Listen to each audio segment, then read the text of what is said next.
Słuchajcie, zobaczcie, jakie wyjątkowe rzeczy się dzieją w tym odcinku na No Hander.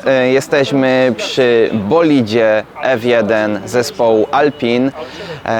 To jest oryginalny bolid, który startuje w wyścigach. To jest akurat model z poprzedniego sezonu. Obecne są zajęte na treningach i testach, ale możemy się z bliska przyjrzeć, pokazać Wam z bliska każdy detal, aerodynamikę i to wszystko. No i teraz to zrobię, a później będzie wisienka na torcie, ponieważ, słuchajcie, będę miał okazję porozmawiać z szefem zespołu F1 Alpine, który odpowiada oczywiście za wszystkie najważniejsze sprawy. No i zadam mu kilka kluczowych pytań, więc koniecznie zostajcie w tym odcinku.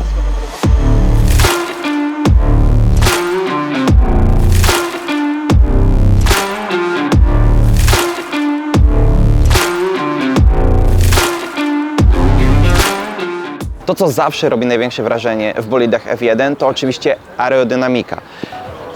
O przednim skrzydle nie będę rozmawiał i tylnym, bo to jest coś oczywistego, ale zobaczcie na detale. Zobaczcie, jak wyglądają wahacze. Tutaj z przodu drążek kierowniczy, wahacz górny, wahacz dolny są totalnie spłaszczone i one też wpływają na aerodynamikę, też mają wpływać na sterowność tego pojazdu. Zobaczcie dalej, co tutaj się dzieje.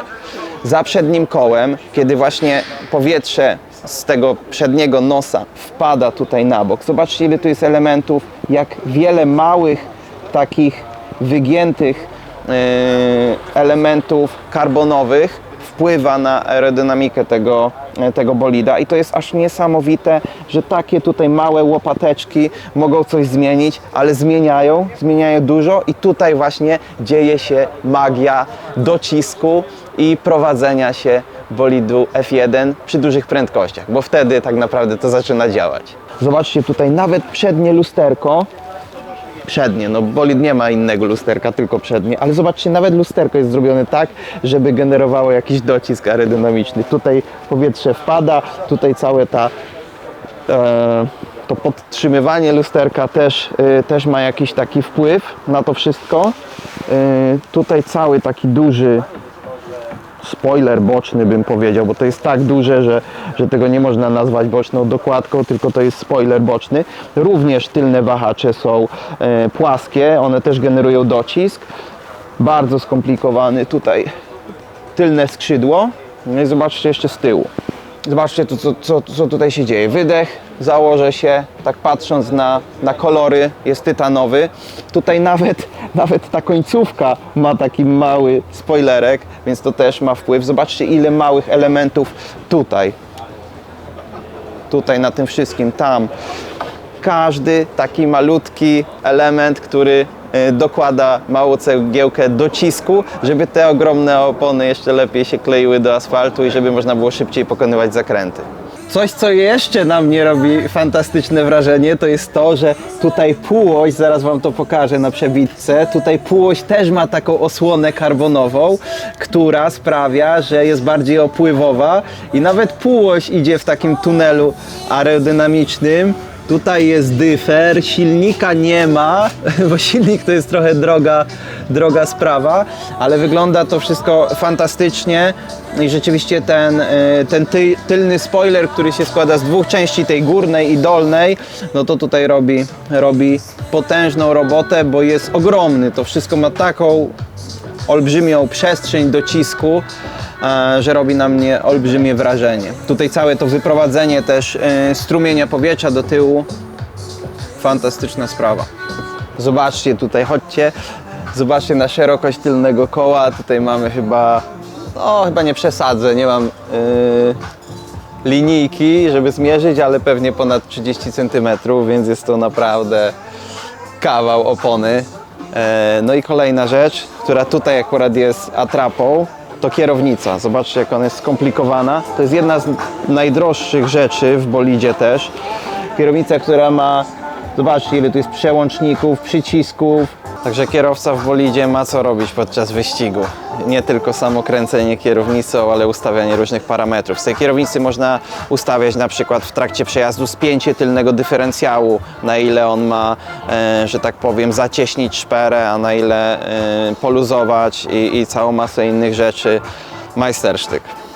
Ja się tutaj wcisnę, żeby Wam pokazać, co się dzieje przy hamulcach. Zobaczcie, tutaj macie taką kierownicę, która odpowiada za chłodzenie. Tutaj jest kilka wlotów, więc to powietrze jest skierowane w różne rejony przedniej tarczy hamulcowej. Jest jeden tutaj, kilka jest tutaj, ale dookoła to jest wszystko zabudowane praktycznie na równo z felgą. Więc to powietrze nie ma gdzie uciec do tyłu, no więc wypada nam, wylatuje tędy. Więc to jest niesamowite. Też odprowadzanie ciepła, które jest zrealizowane w tym bolidzie.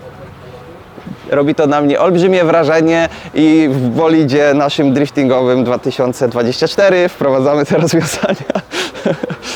Mam nadzieję, że zaspokoiłem Waszą ciekawość odnośnie wyglądu bolida i mega się cieszę, że mieliśmy okazję nagrać to z tak bliska, każdy element, a teraz idziemy pogadać z szefem zespołu Alpine. Nice to meet you. My pleasure. And I'm happy that you are coming to Poland. And My first time, it's great. Yeah, we can discuss.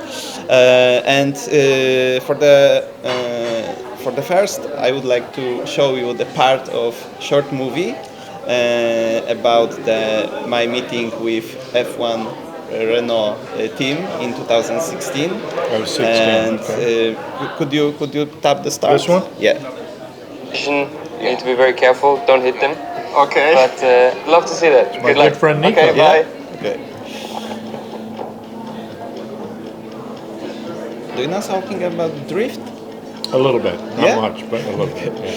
So this will be about the drift.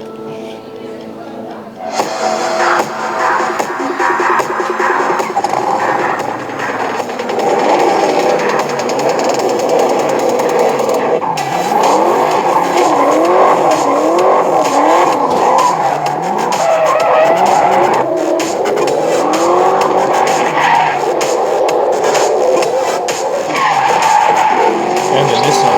Yeah.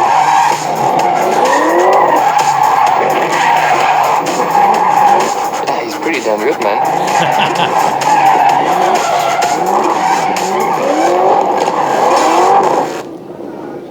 This was challenging moment.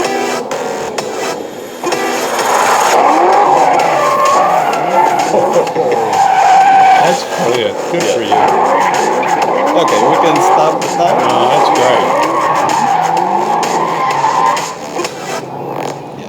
That's all what Good I job. Look, you would made like it. to show Through them, you. you didn't touch any cars. Yeah. Really good. Very cool stuff. Thank you very much. This was amazing adventure Congratulations. for me. Yeah, thank you. I would like to ask you about this challenge. Maybe we can do something similar in future with Alpine. Yeah, I don't. How do you like? I don't see why not. Yeah. Yeah.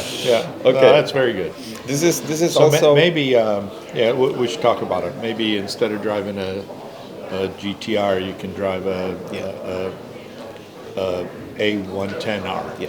Also, I think that's a good idea. Could be to put some driver from your team to my car, and if they driver can see how I drive and what they can tell about my driving, because Sure. they driving with and thinking about good grip. And with speed and with drift, we lost grip. Well, no, This is different. You're thinking about how to control the Yeah. lack of grip, Yeah, as opposed exactly. to maximizing grip. Okay, and also in drift we're looking for grip to drift faster and Yeah. to be faster on the track. Okay, so this is the first what I introduce myself also to you, and also would like to ask you about the oil in the F1 cars, because you told about this before, but we all know that oil has this hard, difficult conditions in F1 engine, and how do you analyze this? What with oil? So we have an engineer, a BP Castrol engineer that travels with the team, And she actually has some analysis equipment, and we analyze both the oil from the engine and the gearbox after all the sessions. Okay. And just to make sure that we're at the at the right chemistry, as well as to make sure that we don't have any metal fragments in the oil. Yeah. And then you know what's happened. Yeah, exactly. It's a diagnostic tool, but we do that after every time that we run, and it's really important. Exactly. You have two drivers in your team, and also these drivers a little bit competitive between them. All teams have drivers that are competitive. Yeah, exactly. Our drivers are no different. They want to beat everybody, including their teammate, and that's just the nature of racing. And you can look up and down the grid. That happens at every team, and it's happened in the past. I mean, people remember the Senna Prost battles. You know, same team at McLaren trying to beat each other. It's just natural. It's how it works. Our drivers, they too want to beat each other. They were friends from a long time ago. But the important thing is that they collaborate to get the best out of the car. Okay. And they get the best out of the team. And on track, they're free to race each other as long as they don't hit each other. So those are the rules of engagement. You're free to race, but don't hit each other because that's bad for the team. And when we're in engineering debriefs, you don't hide anything. You share and you try to improve each other's car as well as yourself. And that's happening. Yeah, and in during the racing, the important part is the strategy of the race, and who is the leader in your team? Mathieu Dubois. Yeah. He is. He's our head of strategy. Okay. He does a great job. He's been racing for a long time.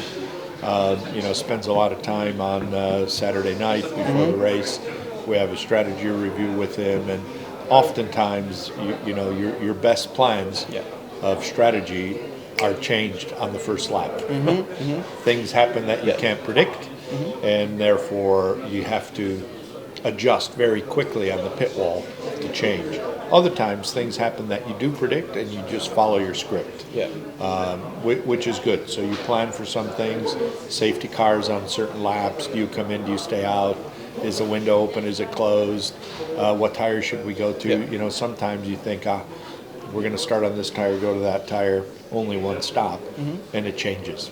Nice. It changes because what you learn from the track conditions, from your competitors, and then you have to quickly change. And sometimes a driver will tell you, no, this tire's much better than we thought, let's stay on it longer, do one stop instead of two. So you do change in the race, but Matthew is the one that's responsible for that. Could you tell me also about the Bolid, because as we know there are some changes in 2023 Bolids, and what is the most important? So the most significant change is the fact that the FIA changed the floor. So they raised the flank of the floor in order to help with the porpoising. Okay. So that change itself, that regulation change, drove a lot of aerodynamic changes. That came from the fact that the floor was now had different regulations to it. And we had to try to recover the downforce that we lost. So that's one thing that happened to every team. And other things we changed is, we changed suspension layout to enable better aerodynamic development. We moved the wheelbase around a little bit for a bit better weight distribution and better aerodynamic development.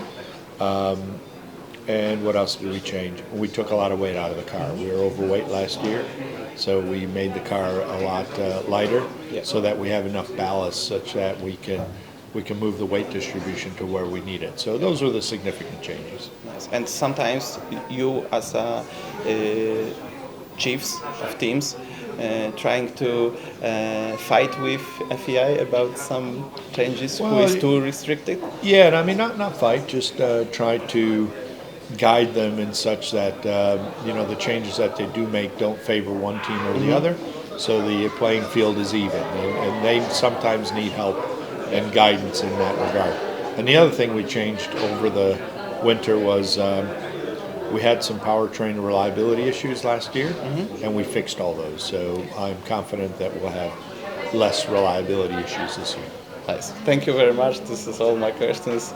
Thank you. It was lovely to really, meet you. Really nice to meet you. And I love the video. Yeah. And Jak widzicie, warto wpadać na no-hander. Cieszę się, że mogłem Wam pokazać z bliska bolid Formuły 1. Jesteśmy tutaj dzięki mojemu partnerowi, marce Castrol, która zaprosiła nas na spotkanie z szefem. Także podajcie ten filmik znajomym, którzy lubią F1. Koniecznie zasubskrybujcie. No i do zobaczenia w kolejnych filmach. Na razie, cześć!